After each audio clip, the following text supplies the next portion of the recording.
Arkadaşlar merhaba, kanalıma hoş geldiniz. Ben bu pastaya aşık oldum. Elma ve cevizin eşsiz uyumu. Çok pratik hem de gerçekten çok lezzetli bir pasta tarifi. Yine hep birlikte yapacağız. Hiç bekletmeden sizi aslında ben yapmaya başladım. Hemen anlatmaya da başlıyorum yapılışını. 2 adet elma kullandım. Önce kabuklarını soyuyorum. Daha sonrasında çekirdekli kısımlarını alacağım. Ve gördüğünüz gibi küpler şeklinde doğruyorum. Tarifim gerçekten çok basit ve az malzemeli. Hem de yumuşacık ve çok lezzetli bir kek oluyor. Mutlaka yapmanızı öneriyorum size. Ben tüm elmalarımı doğradıktan sonra bir kaba alacağım. Sonrasında da yarım limon kullanacağım. Yarım limonu elmalarımın üzerine sıkacağım önce. Sonrasında da biraz ovalayacağım. Ama ovalama işlemi yaparken böyle elmaları çok incitmemeye de özen göstereceğim. Çok da ezilsinler, parçalansınlar istemiyorum. Lezzeti damaklarda iz bırakacak, kıyır kıyır dokusu ile de herkesin beğenisini kazanacak çok güzel bir elmalı tart tarifi. Emin olun sizler de çok beğeneceksiniz. Lezzeti olduğu kadar tabii görüntüsüyle de gerçekten çok beğenilecek. Ben böyle sunumlara da çok özen gösteriyorum. Sofrada güzel de durması. Bu tarif tam da onlardan bir tanesi. Şimdi elmalarımı limonla ovaladıktan sonra üzerine 1 su bardağı toz şeker ilave ettim. Ve kabımı bir streç filmle sarıyorum. Onu 1 saat kadar yaklaşık bekleteceğim. Şimdi ise ayrı bir kapta 200 gram kadar unum var. Ben büyük geniş bir kap tercih ettim. 200 gram unu eleyerek kabıma ilave ediyorum. Unumun içerisine daha sonra bir paket kabartma tozu da ekleyeceğim.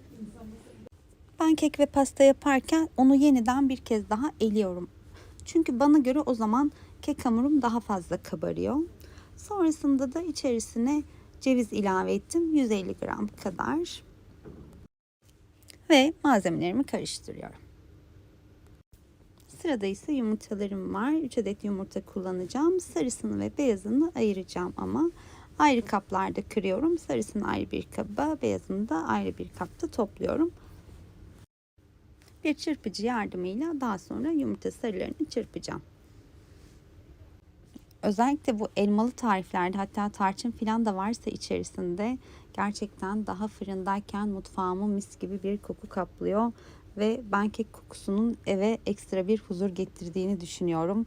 Emin olun siz de keki yaptığınızda ya da bu tarifi uyguladığınızda mis gibi kokular etrafı saracak, tüm evi kaplayacak ve eğer sevdikleriniz, çocuklarınız bir an önce yemek için de sabırsızlanacaklar. Bu arada çırpıcı yardımıyla yumurtalarımı çırptım.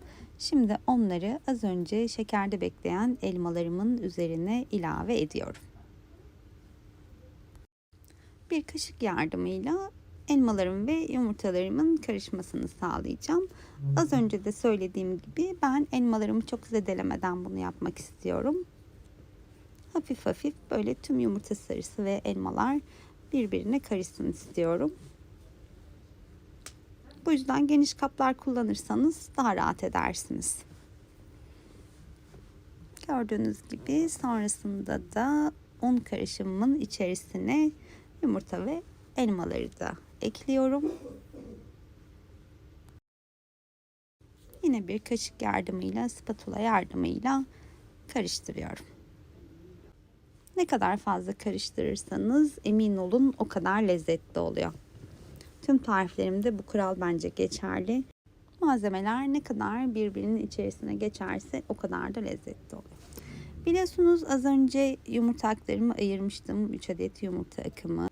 Şimdi ise sıra onları kullanmaya geldi. 1 çay kaşığı kadar tuz ilave ettim.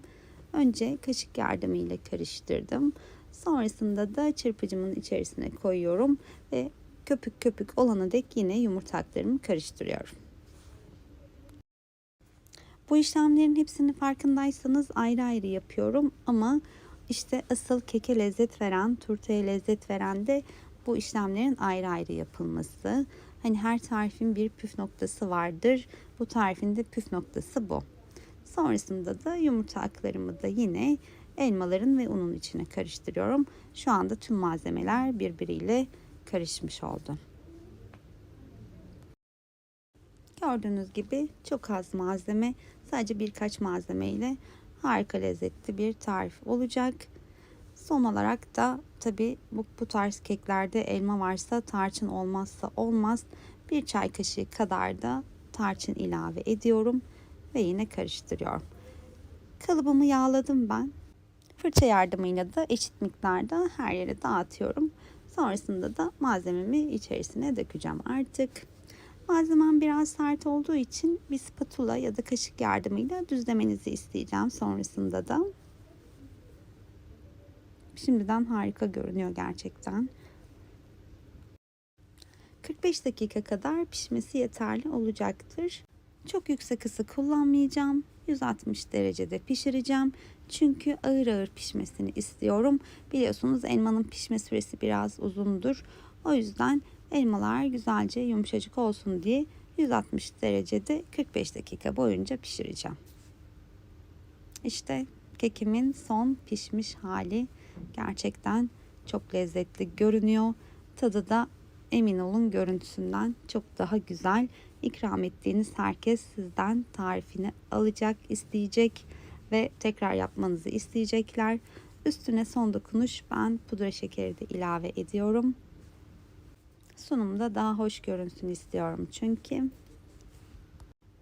Lezzetiyle damaklarda iz bırakacak ve herkesin çok çok beğenisini kazanacak bir tarif oldu. Şimdi sizinle birlikte de kesmek istiyorum. İçini de görmenizi istiyorum çünkü nasıl güzel pişti. Kısık ateşte pişirdiğimiz için. Hepinize şimdiden afiyet olsun. Lütfen kek tarifimi uygularsanız, yorumlarda da nasıl olduğunu bana yazarsanız çok mutlu olurum. Küçük bir şey daha söylemek istiyorum bu arada. Ben kek kalıbı kullandım ama siz isterseniz bu tarifi borcamda da uygulayabilirsiniz. Ben çünkü öncesinde de borcamda da denemiştim. Yine aynı performansı almıştım. Onda da çok güzel oluyor. Daha fazla güzel ve sağlıklı tarif için de lütfen kanalıma abone olmayı da unutmayın. Hoşça kalın.